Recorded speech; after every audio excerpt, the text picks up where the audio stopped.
Story number 1. The Haunted Forest of Mount Hood.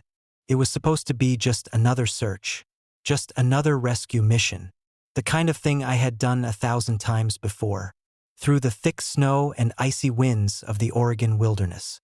We were a team, strong and steady, and when people go missing in places like Mount Hood, we know the land, we know the snow, and we know how to find them. But that night, something changed. It started with a call. As usual, the snow was falling heavy on the mountain, and the forecast was as bleak as the mood of the search.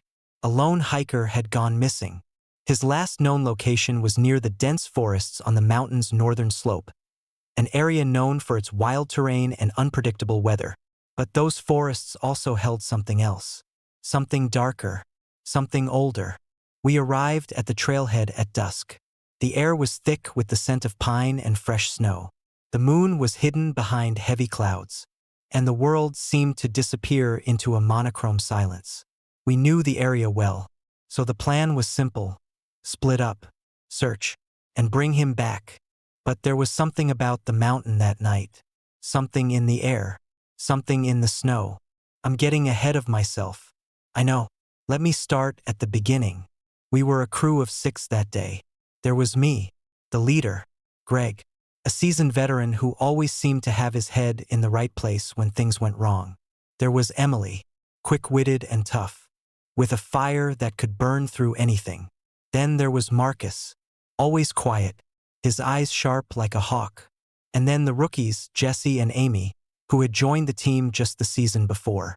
The snow crunched under our boots as we began to move deeper into the forest. The wind howled around us, but the trees kept most of it at bay. It was cold, brutally cold, the kind of cold that settles into your bones and refuses to leave.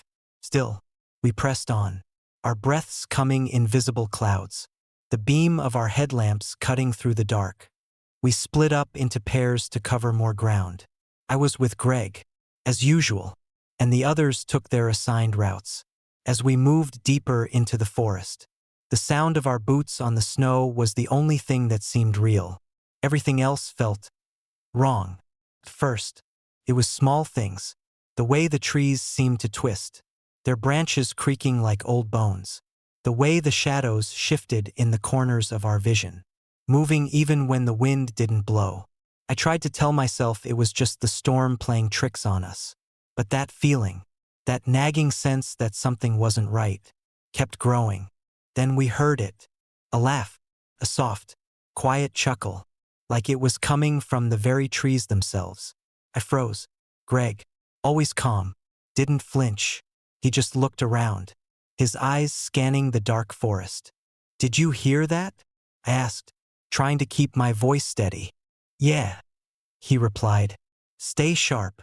We kept moving, trying to ignore the creeping feeling that followed us. Then, there was the sound of footsteps, slow, deliberate footsteps in the snow, like someone was walking behind us. I turned quickly, but there was nothing, just snow, just trees. The wind had picked up again, whipping through the branches with a mournful wail. "Greg," I said, my voice tight, "someone's out here." He nodded, his face serious. "Keep your head together. We'll find them." But as we continued our search, the feeling of being followed only intensified. It wasn't just the footsteps anymore. It was something worse, something deeper. It was like the trees themselves were alive, watching us, waiting. Every time I turned around, I thought I saw something move, a figure standing just beyond the edge of the light, or a shadow that didn't match the trees. Then, we saw it, out of the corner of my eye, just for a moment. I saw a figure standing between the trees. The figure was tall, wearing a dark coat, like someone who had been out in the snow for hours. It looked like a hiker, just like the one we were looking for. I felt a surge of relief. Had we found him? I called out, but there was no response. I moved closer, stepping carefully through the snow. Greg stayed back, his hand on his radio, ready to call the others. "Hey!" I called again. "Are you all right? Are you lost?" The figure didn't move. It just stood there, as still as the trees around it. I took another step, my heartbeat quickening, the snow crunching under my boots. That's when it happened. The figure vanished. 1 second, it was there, standing perfectly still, and the next, it was gone, like it had never been there at all. I froze, staring at the empty space where the figure had been. The air felt thick, as though the forest itself had swallowed the figure whole. "Greg," I whispered, my voice hoarse. "Did you see that?" Greg stepped forward, scanning the area with his headlamp. "Nothing's here," he said, his voice tight. "You sure you saw something?" I nodded, but my stomach churned. I couldn't explain it. I knew what I had seen, but I didn't know how to make sense of it. We called the others. No sign of the missing hiker anywhere. We decided to move deeper into the forest. Though none of us said it out loud. There was something in the air. Something wrong. The wind had died down, but the feeling of being watched never left. Then, Jesse's voice crackled through the radio. "Guys, we've found something." We hurried to her position, our hearts pounding in our chests. But when we arrived, the forest was quiet. Too quiet. The trees stood like silent sentinels, their twisted branches heavy with snow. Jessie was standing still, her eyes wide, her breath coming in ragged gasps. I saw something," she stammered, her voice trembling. "A figure. It was watching me." Before I could respond, I heard it, a breath, low, ragged, coming from behind us.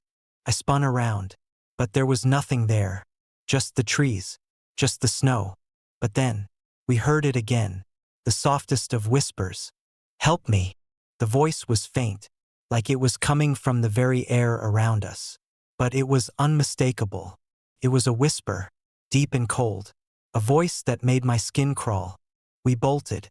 We ran through the trees, the whispers following us, closing in on us. And then, as quickly as it had started, the sound stopped. The air was still again, but we couldn't shake the feeling that something was watching us, listening to us, waiting for us to slip up. We never found the hiker. We never found any trace of him. We searched that forest until the first light of dawn, but it was like the mountain had swallowed him whole. And when we left, we didn't talk about what had happened. We couldn't.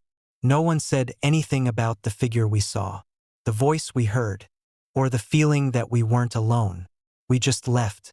The forest of Mount Hood is a place that haunts you long after you leave. And those of us who were there that night, who felt the weight of the trees, heard the whispers in the dark, we know that we'll never truly leave, because that forest is still watching. Story number 2. The strange tracks in the snow. It was supposed to be just another search and rescue mission. A routine, cold day operation. The kind of thing that doesn't keep you up at night afterward. Because in this line of work, we've seen it all. Or so we thought. That was before we found the tracks. It was the first snowstorm of the season in the Rocky Mountains. The kind of snowstorm that comes in fast, turns everything white and quiet, and leaves you feeling like you're the only living thing left in the world. Visibility was already poor, and the wind cut through our jackets like it had a vendetta against us. But the mission had to go on. A man had gone missing a few days ago. Climber. His gear was found, his tracks leading to a cliff face. But then, the tracks stopped. No sign of him anywhere. He vanished, just like that.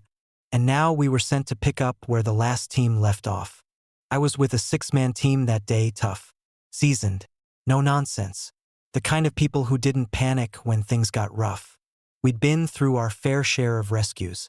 So when we set off into the swirling white mist of the storm, I wasn't expecting anything out of the ordinary. Not even the chill that seemed to crawl up my spine as the mountain enveloped us. It was Mark, the team leader, who first noticed it.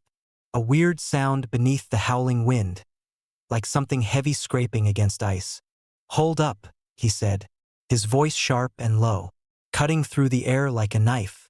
We stopped. The snow was falling so thick now that it seemed to blur the landscape in every direction. But Mark was staring down at the snow underfoot, his breath fogging in the air, his face taut with something I couldn't quite place. "That's odd," he muttered, bending down to get a closer look. I walked over. First, I thought it was just the usual trail left by a large animal, maybe a moose, or something else that made its way through these mountains. But these tracks, they were wrong. Too large, too deep, too strange. The tracks were perfectly circular, each one bigger than the size of my boot. They were spaced farther apart than any human or animal print I had ever seen. And there was something else about them, something that made my stomach twist in a way I couldn't explain. They didn't look like they were made by any animal I'd ever known. Not a bear, not a mountain lion, and certainly not a human. Mark squatted down, tracing the edge of one of the tracks with his gloved finger. He looked up at us, his face pale. "Guys," he said, his voice barely audible over the wind. "This isn't right." We all crowded around him, staring down at the tracks. They didn't belong here. There was something unnatural about them, like they didn't belong to this world. Then one of the new guys, Jake, a rookie, spoke up.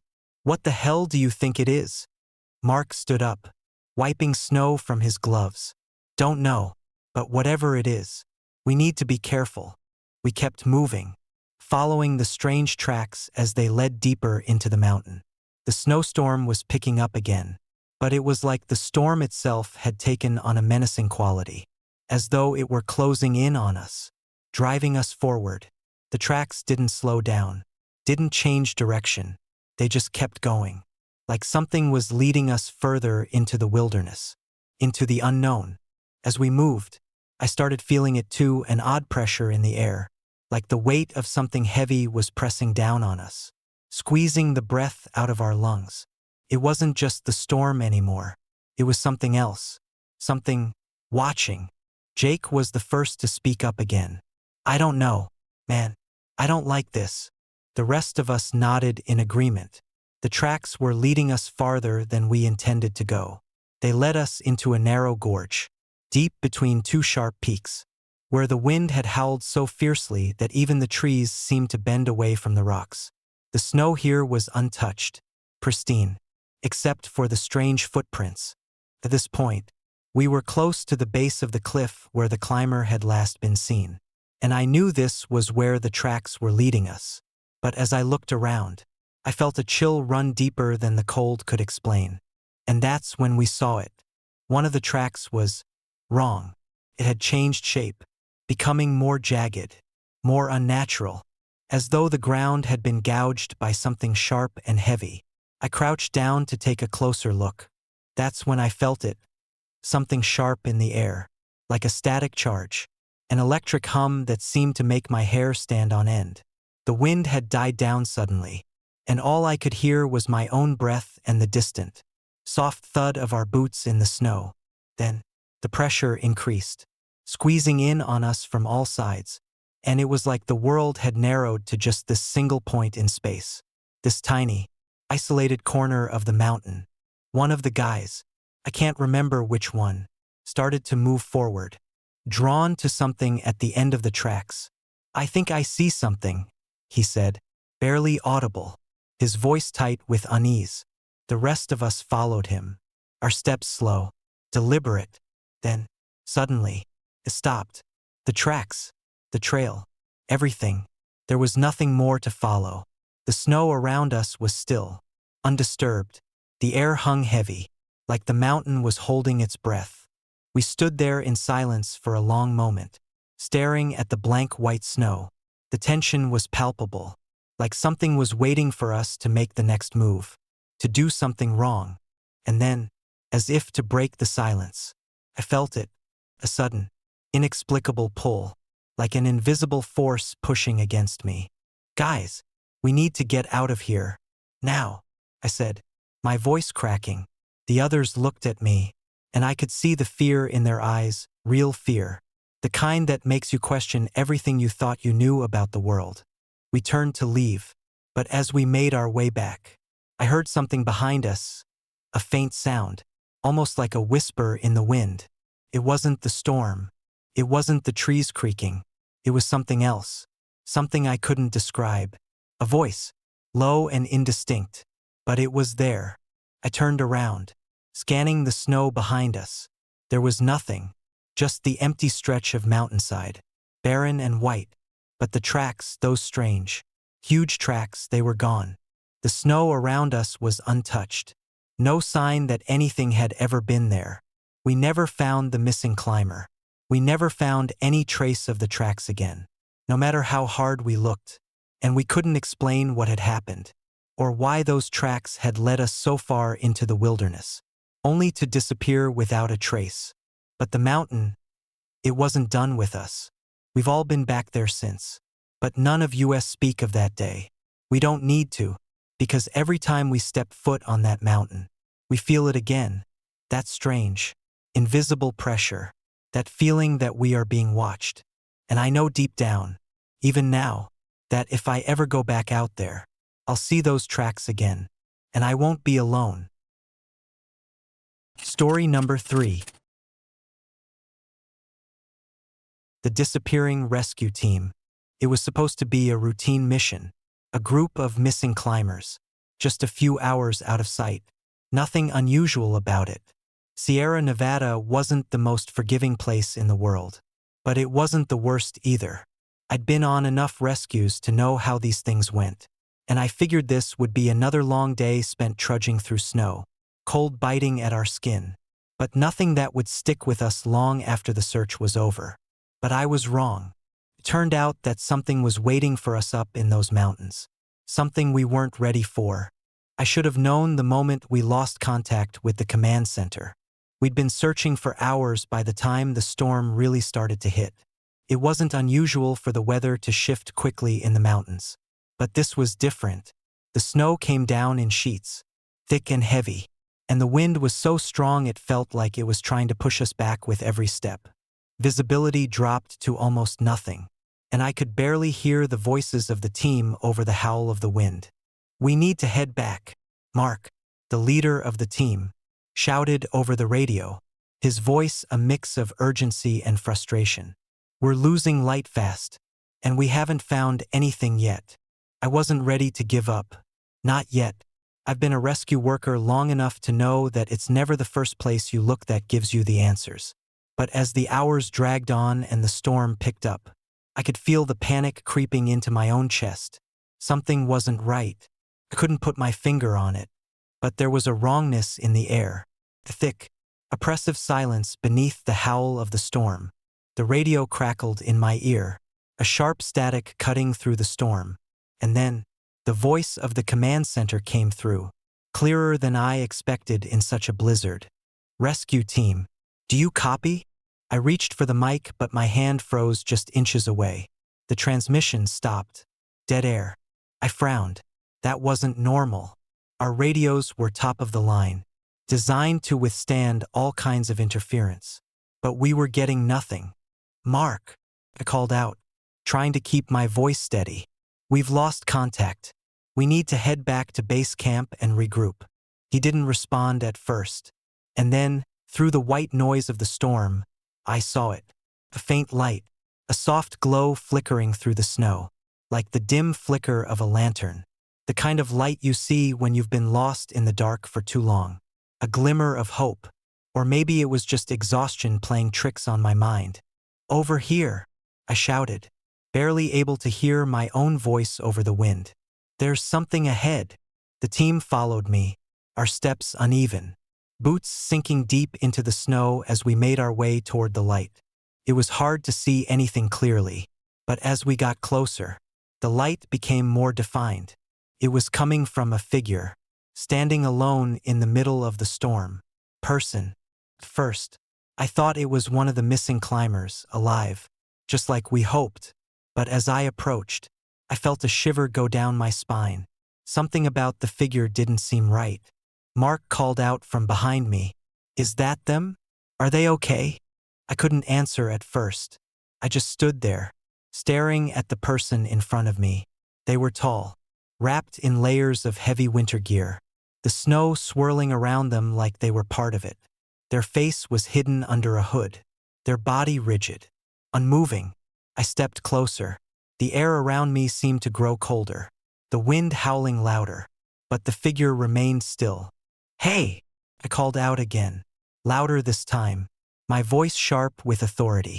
"Are you one of the missing climbers?" The figure didn't respond. Not a word, not a movement, nothing. Felt like the world had stopped moving, like everything around me had gone completely still. And in that silence, I felt something inside me twist, something deep, something primal. It was like I was looking at a wall of ice that couldn't be pierced. I reached out, my hand trembling, but as I did, I realized something. The light wasn't coming from the figure. No, it was coming from behind them, flickering, dancing in the snow, like a series of lanterns floating just above the ground. "Mark," I said, my voice barely a whisper. "Something's wrong." But before I could move, the figure turned slowly, his head tilted slightly, the eyes, those eyes looking straight at me. There was nothing human in them. They were cold, empty, glassy, as if they had no soul behind them, no life, just endless, hollow darkness. I stumbled back. "What the hell is this?" I gasped, my heart pounding in my chest. And then, before I could even react, the figure disappeared. Not turned and walked away, no. It vanished. In the blink of an eye, like smoke caught in the wind. I felt my breath catch in my throat. "Mark, what the hell just happened?" The team stood frozen, staring at the spot where the figure had been. A sense of dread creeping in, a cold feeling that I couldn't shake. Then it got worse. We heard the voices, low, muffled at first, like whispers carried on the wind. But as they grew louder, I realized they weren't just random sounds. They were words. They were calling our names, each one of us, individually, like the wind itself had a voice. And it was speaking to us, pulling us in. "Tom, Mark, Lucy." I spun around, looking at the others. They were pale, their faces drawn tight with fear. "What's happening?" Lucy whispered, her voice breaking. And then we saw it. The missing climbers. They were standing just ahead, clustered together like a group of statues, their eyes blank, staring ahead, their faces frozen in expressions that were impossible to read. They weren't moving, weren't reacting to us at all. They just stood there, staring. We moved toward them, our feet heavy in the snow. But the closer we got, the more wrong it felt. It was like we were walking into a trap, a silent snare that was closing around us. Slowly, methodically. "Are you okay?" Mark asked, his voice hesitant as he stepped forward. But the climbers didn't answer. They didn't even blink. I felt my stomach tighten. Something was terribly wrong. I took a step back, and that's when I saw it. A reflection in the snow, a shadow, a dark, flickering shape moving in the distance, just outside the range of our flashlights. It was like a figure, like a silhouette that didn't belong. It was moving toward us, but not like a human. No, this was something unnatural, something we weren't meant to see. "Get out of here," I shouted, grabbing Mark's arm. But it was too late. The snow shifted underfoot. The voices grew louder, and in an instant, everything around us seemed to twist. The shadows took form. The climbers' eyes, those cold, empty eyes, flared with something unnatural. We ran. I don't know how we got out of there. One moment, we were surrounded by those figures, those eyes watching us. And the next, we were back in the storm, the snow, the wind, the cold. It was all just white noise. But the terror didn't stop. We never found the missing climbers. They were gone. The spot where we had found them? Nothing. It was as if the ground had swallowed them whole. And when we got back to base camp, we told our story. We were the only ones to make it back. But something happened to us. Something we can't explain. The voices don't stop. The eyes never go away. And the mountain is still waiting for the next team, the next set of footprints, and the next soul. Story number 4. The frozen corpse. The Adirondacks were never kind to anyone who entered their cold, jagged embrace. But this winter, something felt off. I had been on rescue missions before, God knows how many, but nothing ever quite like this. It was supposed to be a simple search. A missing climber. Last seen trying to summit a small peak on the western edge of the mountains. But as soon as we hit the trail, things started to take a turn for the worse. It was mid-December, and the kind of snowstorm had rolled in that makes you doubt your own eyes. The world around you just turns to a blur of white, like you've stepped into a living canvas of confusion. The trees groaned under the weight of the snow, and the air had a bite to it that made my fingers numb even through my gloves. The storm wasn't the real problem, though. It was what we found. I was the last of the team to arrive at the search and rescue base camp. They briefed me in a hurry, telling me what little they knew about the missing climber. Eric Morrison, a man with far too much experience to just disappear without a trace. But there was no trace, except for the strange report from a local hiker who had seen the climber's footprints end at a rocky outcrop near the summit, only for the trail to just stop. No sign of a fall, no sign of a struggle, just the clean, untouched snow. I could feel the heaviness in the air as we started out. It was a feeling I've learned to trust when something's wrong.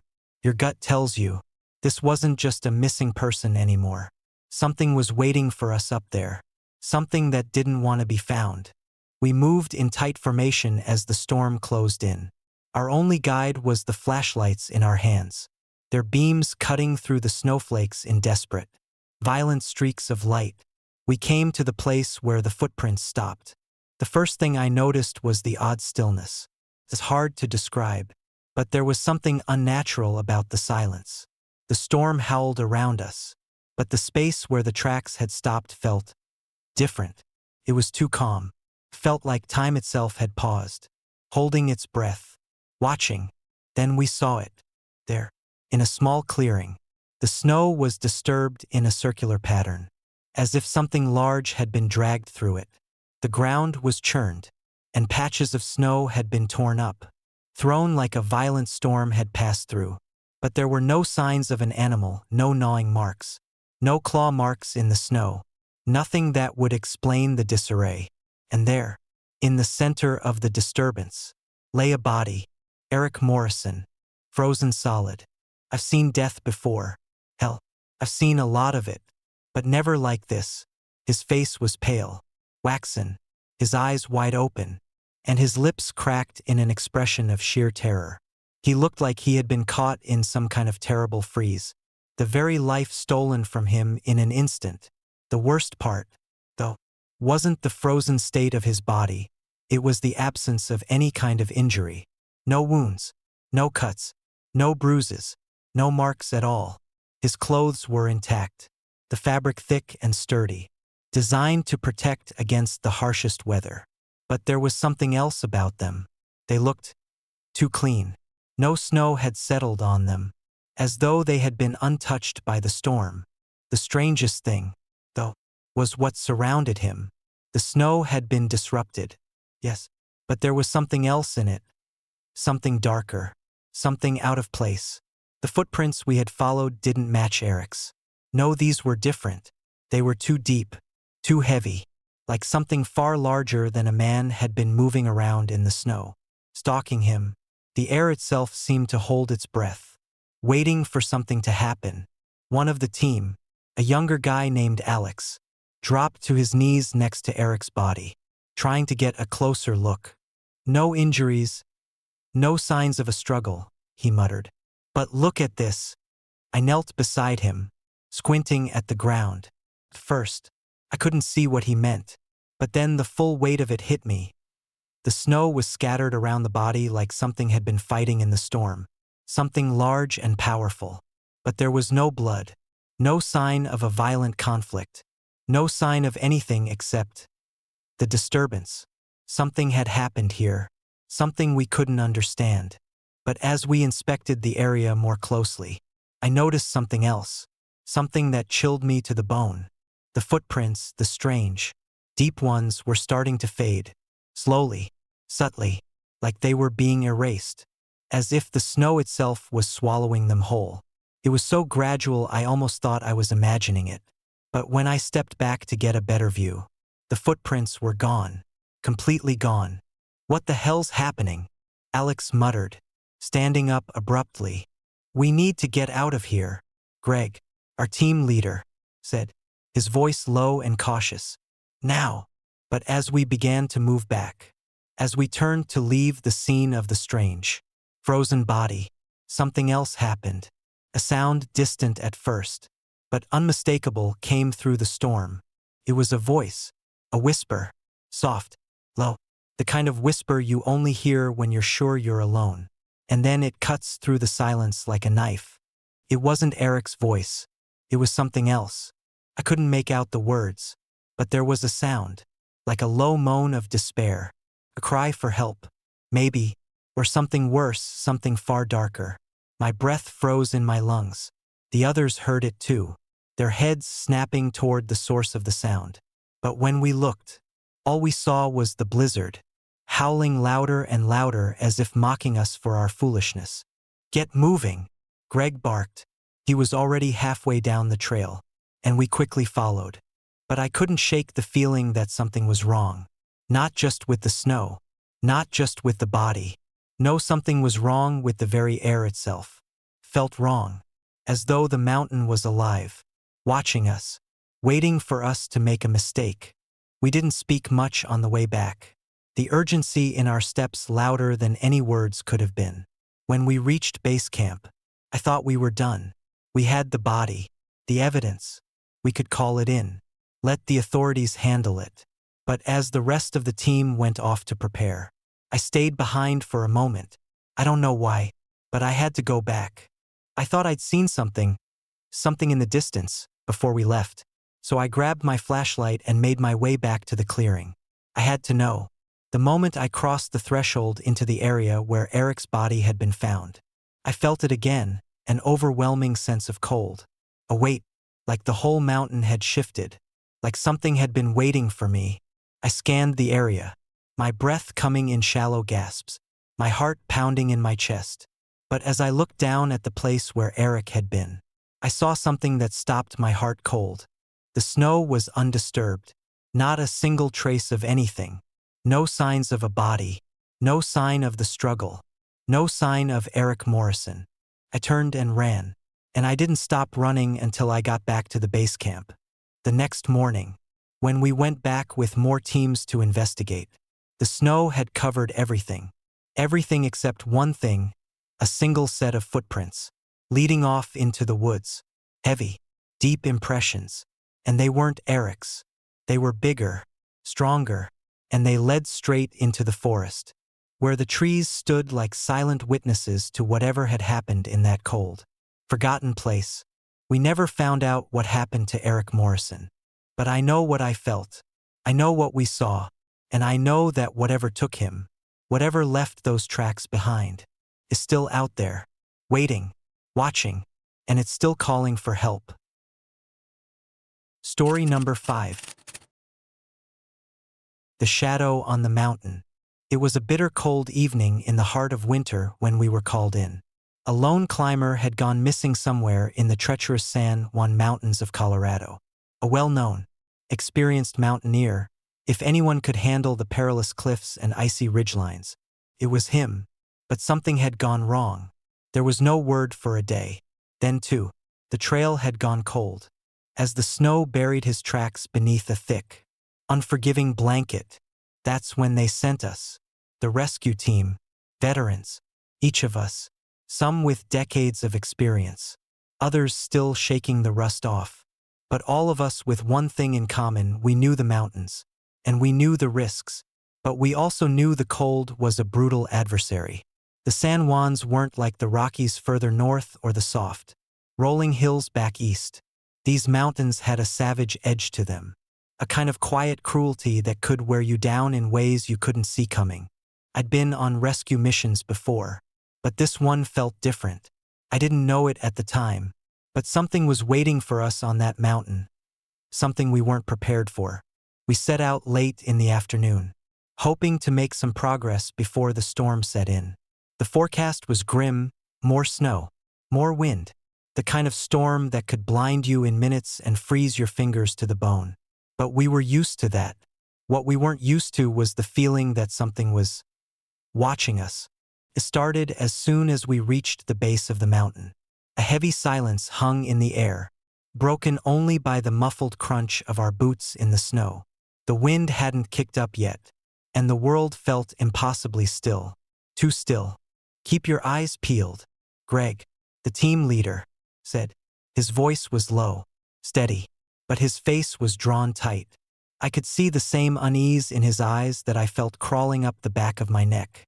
"This area is tricky. The guy could have fallen and hidden himself pretty deep in these ravines." I nodded, but I couldn't shake the sensation that we weren't alone. We spent hours searching the ridgelines, calling out the climber's name, hoping for some sign, some response. The evening light started to fade, and with it, the temperature dropped even further. By the time we reached a narrow, treacherous gorge, where the snow drifts were particularly deep, we were all exhausted. Our faces were numb, and our hands were stiff. But there was no turning back now. We had to find him. That's when it happened. I remember it so clearly, like a snapshot burned into my memory. I had just rounded a bend, the jagged edges of the cliff rising like dark sentinels around me. When I saw it, a shadow. At first, I thought it was one of my team members, but something about it was wrong. The figure was moving swiftly, too swiftly for a man struggling through this deep snow. And the way it moved, it wasn't right. The figure was too tall, too lithe, like it was gliding rather than walking. I called out, "Hey, hey, are you there?" No response. I pushed forward, my heart pounding in my chest. Something about this didn't sit right. The shadow was moving in and out of the darkness, just beyond the edge of my vision. I followed it instinctively, not even thinking about the danger. My mind was consumed by the possibility that it was him, the missing climber. "Hey!" I shouted again, my voice cracking against the wind. "John, it's us. We're here to help." The figure didn't stop. Instead, it paused just beyond the jagged rocks of the ravine, standing still like a statue. My breath hitched. I couldn't see its face, only the silhouette against the backdrop of snow and darkness. But I knew it was him. Or, at least, I thought it was. I was only a few yards away now. "John, damn it. If you can hear me, say something." But still, no response. I approached cautiously, my feet crunching through the snow, the sound too loud in the eerie stillness. As I got closer, I realized something was wrong, terribly wrong. The figure wasn't moving at all. It was just standing there, frozen. A chill ran through me, colder than the wind, colder than anything I had ever felt. It was as though the temperature dropped another 10 degrees in an instant. I stopped. I tried to speak, but the words wouldn't come. Then, before my eyes, the figure did something that no living thing could do. It disappeared. Not like it walked away, not like it turned and ran. It vanished into the air, as if it had never been there at all. One moment, it was there, and the next, nothing. Not even a trace in the snow. No footprints. No disturbance. Nothing. I stood frozen, staring at the empty space where it had been. My mind raced. What had I just seen? Was it him? No, no. It couldn't be. A voice in my head screamed at me to turn back, to call the others. But I couldn't. I had to find out. I had to know what the hell was going on. I made my way over to where the shadow had stood, heart hammering in my chest. But there was nothing, just the empty space, the snow undisturbed, as if the figure had never existed. It was then that I heard the voice, a low, gravelly whisper, so faint that I thought I had imagined it at first. But no. There it was again, right behind me. "Help me." I whipped around, but again, there was nothing but the darkness and the endless snow. "Greg," I shouted, my voice ragged with panic. "Greg, get over here now." Greg came rushing up, his eyes scanning the area, his face pale from the cold. "What is it?" he asked. I could hardly speak. my voice frozen in my throat. I saw something. It was him. Or it looked like him. But it wasn't. Greg was about to speak when the wind picked up, howling through the ravine with a deafening force. The snow swirled around us, and for a split second, I thought I saw someone moving just out of sight, but when I blinked, it was gone. I don't know, man, Greg said, his voice shaking. I'm starting to think we're not alone up here. The rest of the team joined us, and we spent another hour searching. But the wind grew fiercer, the storm closing in around us. We had no choice but to call off the search for the night. But as we retraced our steps, something eerie happened. When we reached the camp, we found the missing climber's body, his frozen, lifeless body, a good mile away from where I had seen the shadow. No one could explain how he had gotten there, how he had died, or how the shadow I saw had anything to do with it.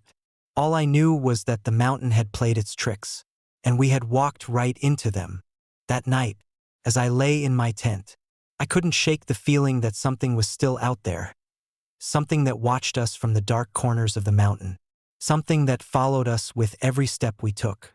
And in the dead of night, when the wind whispered its chilling secrets through the trees, I could still hear that voice.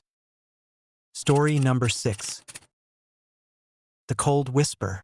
It was a bitter cold winter morning when we were called into the Cascade Range in Washington state.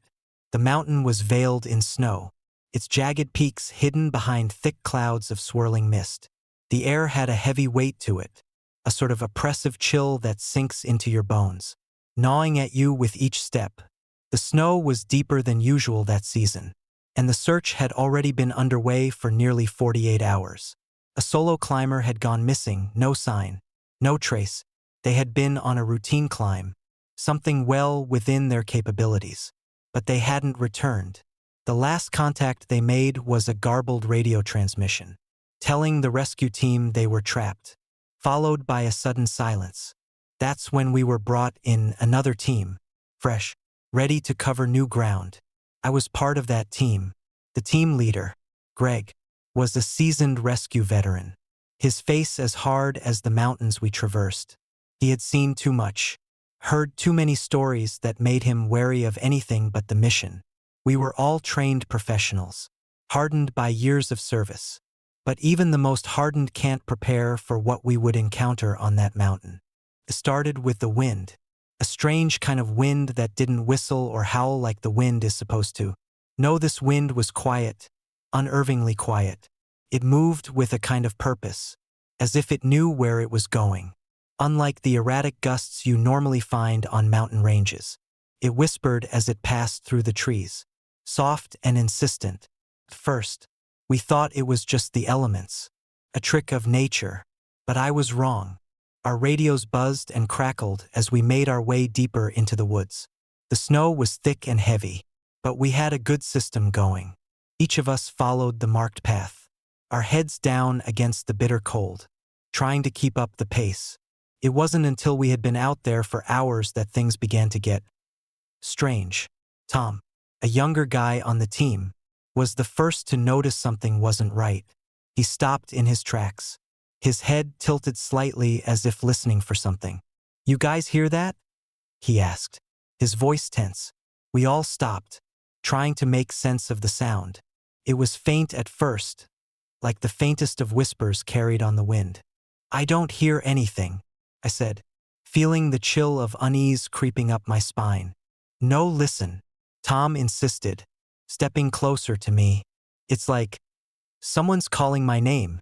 At first, we all laughed it off. It was just the wind, messing with our heads. But there was something about Tom's expression that made me pause. His eyes were wide, searching the trees around us, and his breath came in short, anxious bursts. "Tom, it's just the wind. Get it together," Greg said, his voice gruff but trying to be reassuring. But Tom wasn't listening. He stepped forward, his boots crunching in the snow as he strained his ears, trying to catch whatever it was he'd heard. I wanted to tell him to stop, to focus on the mission, but I couldn't shake the feeling that something was off. Something watching. It wasn't just the eerie whispers. It was a sense, presence, like the whole forest was holding its breath. I wasn't the only one who felt it. Dave, our medic, came up beside me. He looked just as shaken. You feel that too, right? He asked under his breath. I do, I replied, my voice barely above a whisper. Before I could say anything else, Tom spun around, his eyes wide with panic. There's someone out there, he said, his voice trembling. I swear, I saw something moving in the trees. We all froze, scanning the snow-covered woods. But there was nothing, just the silence and the heavy, oppressive air. Tom shook his head as if trying to clear the fog from his mind. It was just there. I swear it. Greg, ever the pragmatist, motioned for us to continue moving forward. It's probably just your mind playing tricks on you. Stay focused. But I knew something was wrong. The air had gotten colder, sharper, and the further we moved into the forest, the more the feeling of being watched intensified. It wasn't just me. I could see it in their faces, the tension, the unease. Even Greg, who never showed fear, had a certain wariness in his eyes. We pressed on. The deeper we went, the more the snow seemed to close in around us.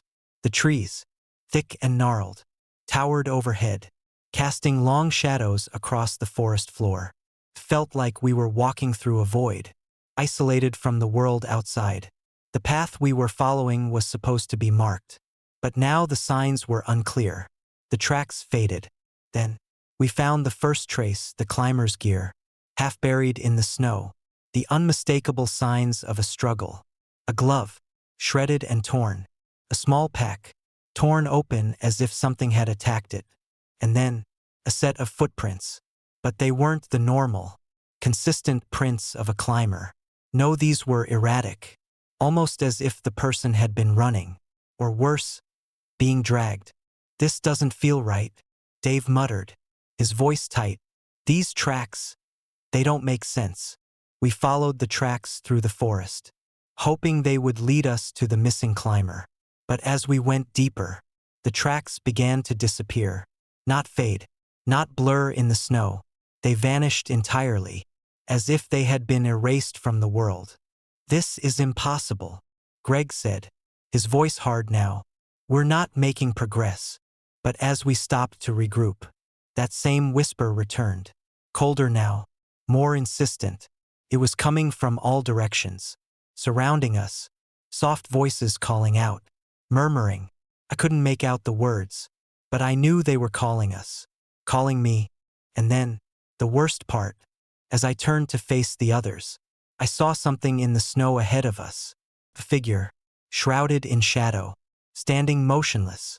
At first, I thought it was another member of our team, but as I blinked, the figure was gone, just vanished, without a sound.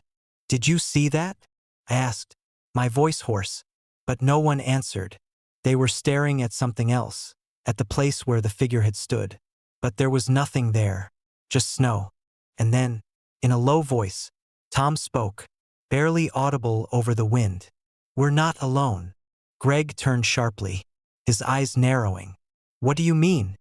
But Tom didn't answer. He was too busy staring at something behind us, something I couldn't see.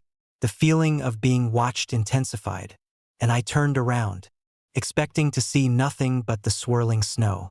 Instead, I saw something else, something I'll never forget.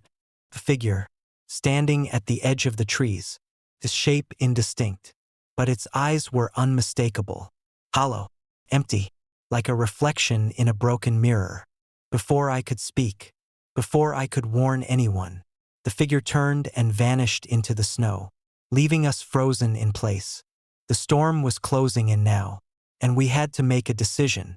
We retraced our steps, hoping to find our way back to the trailhead. But the snow had erased every sign of our passage. The tracks we had made were gone. The path we had followed was gone. It was like the mountain itself had swallowed us whole. That's when the worst happened. Another voice, another whisper. This time, it was coming from behind us. I can't describe what I felt when I turned. It was like the cold had wrapped itself around my heart and squeezed until I couldn't breathe. And when I turned, I saw them, my team, all standing there, eyes wide, their faces frozen in a horror I can't describe. But they were staring past me, at something in the distance. I don't know how much time passed after that. I don't know how we got back to the trailhead, or how we made it out of the woods. But I can tell you this, we were never the same after that day. Tom, Dave, Greg, all of us, changed. It's like whatever we encountered in that forest is still with us, watching, waiting, and sometimes, when I'm out there, even now, I hear those whispers again, cold, insistent, and calling my name. Story number 7.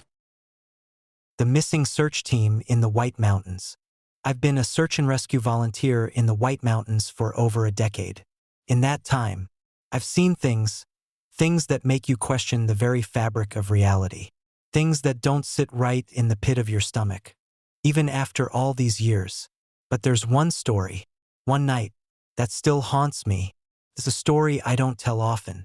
And when I do, people look at me like I've lost my mind. But I swear to God, everything I'm about to tell you happened. Every detail. I've lived it. It was the winter of '98. One of those bitterly cold winters where the snow doesn't stop falling for weeks on end. The wind howls through the trees. The ground is frozen solid. And the air feels like it's cutting through you with 1,000 needles. A group of 4 climbers, all experienced, had gone missing near the summit of Mount Washington. It wasn't unusual for climbers to get into trouble during the winter months. But something about this situation felt different. The search was urgent.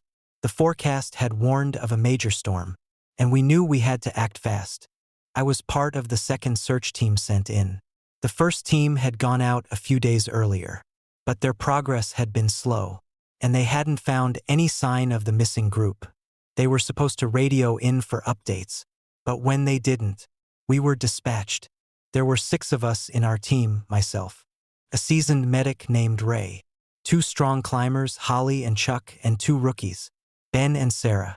The snow was already beginning to fall as we assembled at the trailhead, the sky darkening rapidly. It was clear that a storm was rolling in, thick clouds churning overhead, and the wind picked up, making it feel like we were standing in the middle of a blizzard, even though it hadn't officially started yet. The trail to the summit of Mount Washington is brutal in the winter. It's rocky, steep, and unforgiving, and in conditions like this, it's a nightmare. The wind howls down through the gaps in the rocks, and the snowdrifts pile up in an instant. But we were trained, and we knew how to navigate through these conditions. We strapped on our gear, checked our supplies, and set off. It didn't take long before the storm hit. The snow came down fast and heavy, and the winds picked up, howling in our faces as we trudged through the waist-deep drifts. Our radios crackled with static, and our visibility dropped to nearly zero. It felt like the mountains were closing in on us, like they were swallowing us whole. As we pressed on, we found the first signs of the missing climbers. A piece of clothing, a torn glove, half buried in the snow. It was strange. The wind had blown the snow around so much that there was no clear path. But these clues were scattered in a way that didn't make sense. It was like the group had been moving in a disjointed, frantic way, and we couldn't figure out why. We continued forward, each step harder than the last, knowing that time was running out. Then Ray, who had been leading the way, stopped dead in his tracks. He looked over his shoulder at us, his face pale under the hood of his parka. "Did you see that?" he asked, his voice tight. "What?" I asked, stepping up to him. "I didn't see anything." He pointed out into the swirling snow. At first, I thought it was just a trick of the light, some phantom shadow cast by the wind and snow. But then I saw it, figures, moving in the distance, barely visible through the storm. There were at least 3 or 4 of them, walking through the snow, their movements jerky, almost unnatural. "Is that them?" Sarah asked, her voice cracking. "The missing group?" "I don't know," Ray said, his brow furrowing. "I don't think so. They're not moving like climbers. It's like they're stumbling. We watched for a moment longer. The figures were moving away from us, walking at a steady pace, but they weren't wearing the proper gear. Or at least, that's what it looked like. It was hard to tell. The storm was so thick. "I'm going after them," I said, already moving forward. I didn't even think twice.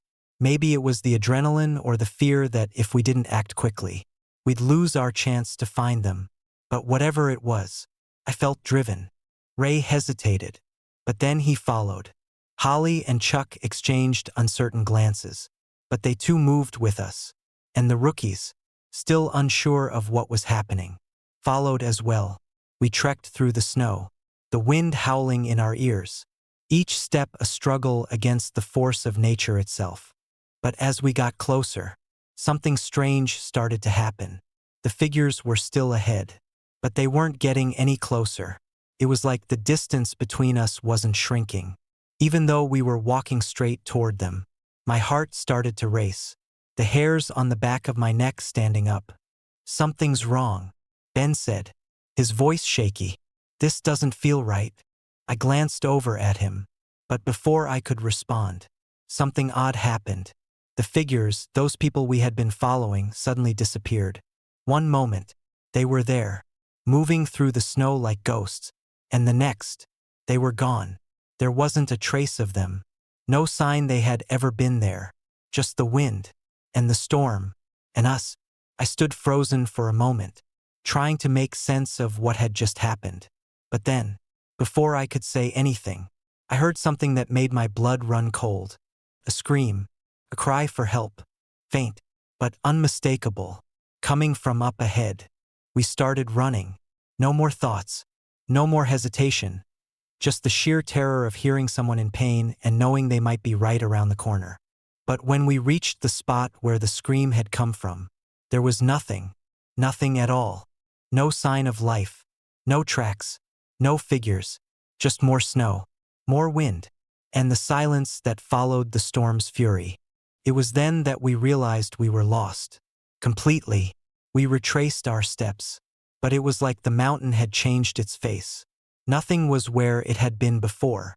The trail we had followed to get to that point had vanished. The trees were different, the rocks different. It was like we had wandered into some other place, some other time. We couldn't explain it. There was no explanation for what had happened, and no one could have prepared us for what we would find when we turned back toward the trailhead. By the time we made it out, only 3 of us remained. Ray, Holly, and myself. Ben, Chuck, and Sarah were gone, vanished, without a trace. No tracks, no signs of struggle, nothing that could explain what had happened to them. It was as if they had been erased from existence. We scoured the area, called in more teams, but there was no sign of them. It was like they'd never been there at all. We went home, but not a day goes by that I don't think about it. The screams, the figures in the snow, and the eerie feeling that we weren't alone on that mountain. That something or someone had been watching us all along. I still work rescue missions in the White Mountains. I still go out there, even after what happened. But every time I step foot on that mountain, I feel the same thing I felt that night. The unmistakable sense that something is lurking out there. Something that doesn't want us to find the missing. And maybe, just maybe, it doesn't want us to leave.